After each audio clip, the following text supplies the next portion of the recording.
Hi வணக்கம். இன்னைக்கு chicken குழம்பு தான் நம்ம எல்லாமே அரைச்சி ஊற்றி வைக்க போகிறோம். வாங்க இந்த சிக்கன் குழம்ப எப்படி செஞ்சேன்னு பார்க்கலாம். இந்த சிக்கன் வந்து 1 கிலோ சிக்கனு. இந்த சிக்கனை நல்லா வாஷ் பண்ணிட்டேன் நான். இப்போ இதில் 2 ஸ்பூனு தயிர் ஊற்றிக்கிறேன். தயிர் வந்து சாஃப்ட்னஸ்க்கு, சிக்கன் வந்து சாஃப்டாக வர்றதுக்காக நம்ம தயிர் சேர்க்குறோம்.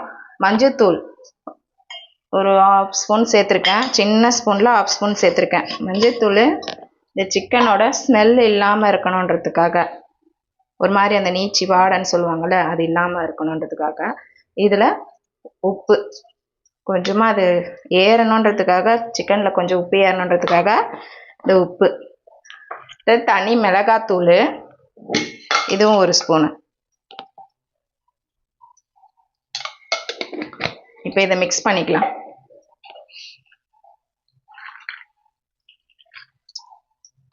சிக்கன் வந்து மிக்ஸ் பண்ணியாச்சு. இது இப்படியே ஊறட்டும். ஒரு 1/2 hour ஆகுது இந்த மாதிரி ஊறணும். ஊறினா தான் நல்லாயிருக்கும் டேஸ்ட்டு. இப்போ மசாலா ரெடி பண்ணிக்கலாம். இதை மூடி அப்படியே ஓரமாக எடுத்து வச்சிடுறேன். ஒரு 1/2 hour கழித்து நம்ம குழம்பு செஞ்சிடலாம். இப்போ மசாலா அரைச்சிக்கலாம். இதுக்கு வந்து ஒரு பட்டை, இந்த கரம் மசாலா எல்லாம் சேர்த்துக்கலாம். இந்த நட்சத்திரம், 2 ஏலக்காய், கிராம்பு, கடல் பாசி, இது எல்லாத்தையுமே சேர்த்துக்கலாம். அது கூடவே ஒரு 3 ஸ்பூனு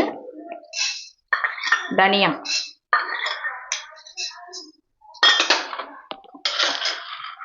ஒரு ஸ்பூனு மிளகு,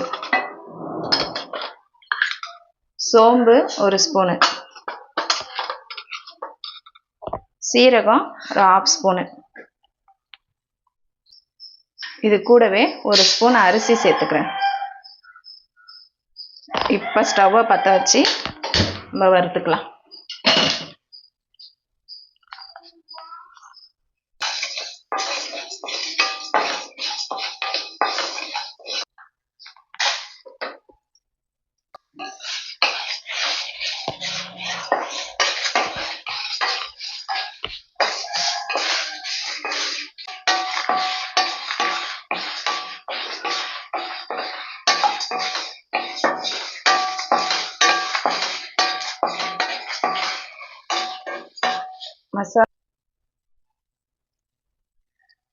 தட்டில் மாற்றியாச்சு.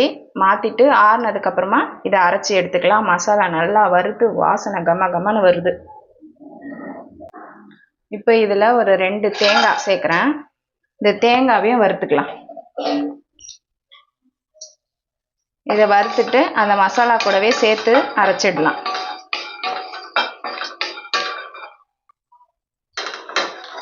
தேங்காவையும் இதிலே சேர்த்தாச்சு.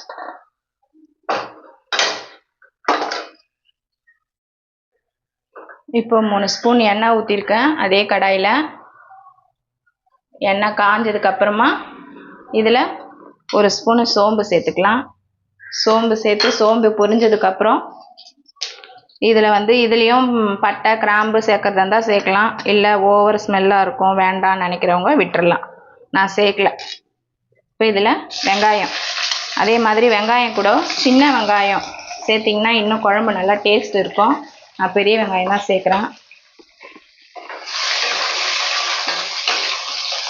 2 வெங்காயம், பெரிய வெங்காயம், இதே நல்லா வதக்கிட்டு அதுக்கப்புறமா தக்காளி சேர்த்துக்கலாம்.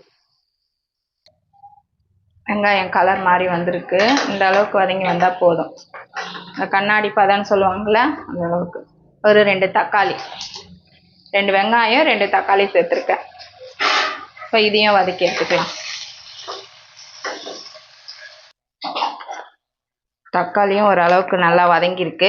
இப்போ இதில் இஞ்சி பூண்டு பேஸ்ட்டு சேர்த்துக்கிறேன். இஞ்சி பூண்டு பேஸ்ட்டு 1 ஸ்பூன் சேர்த்தாச்சு. இது கூடவே நம்ம சிக்கனை ரெடி பண்ணி வச்சுருந்தோம்ல, இந்த சிக்கனையும் சேர்த்துடுறேன்.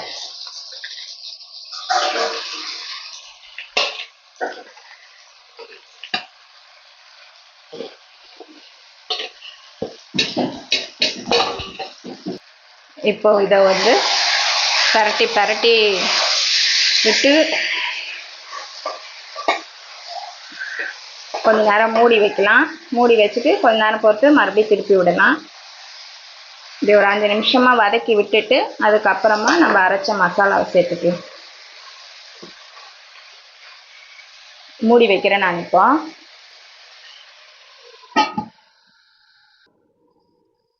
சிக்கன் வந்து ஒரு 2-3 வாட்டி எடுத்து கலரி விட்டு மூடி வச்சுருக்கேன். தண்ணி இப்போ ரிலீஸ் ஆக ஆரம்பிச்சிருச்சு. இப்போ நல்லா வதங்கிடுச்சு. இதில் வந்து நம்ம அரைச்சி வச்ச பேஸ்ட்டை சேர்த்துக்கலாம். கொஞ்சம் தண்ணி ஊற்றிக்கிறேன். தண்ணி ஊற்றியாச்சு. இப்போ இதில் உப்பு ஏற்கனவே ஃபஸ்ட்டே சேர்த்துருக்கோம். அதனால் உப்பு சேர்க்கும் போது சிக்கனில் கொஞ்சம் உப்பு சேர்த்தோம் இல்லையா, உப்பு சேர்க்கும் போது கொஞ்சம் கவனமாக சேர்த்துக்கணும். இதை மிக்ஸ் பண்ணி விட்டுட்டு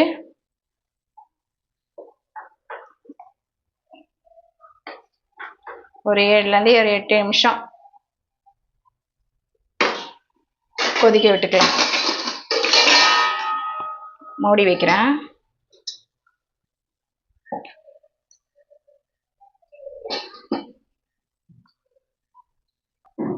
சிக்கன் குழம்பு சூப்பராக தகன்னு கொதிச்சு ரெடி ஆயிடுச்சு.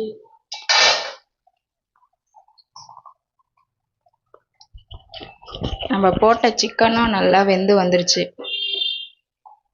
அவ்வளோதான், சிக்கன் குழம்பு ரெடி. இப்போ இதில் கொத்தமல்லி தலையை தூவி கொஞ்ச நேரம் மூடி வைக்க வேண்டியதான்.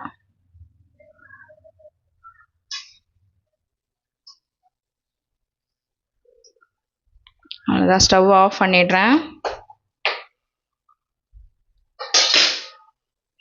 நான் இன்னைக்கு தோசை செஞ்சுருக்கேன். தோசை,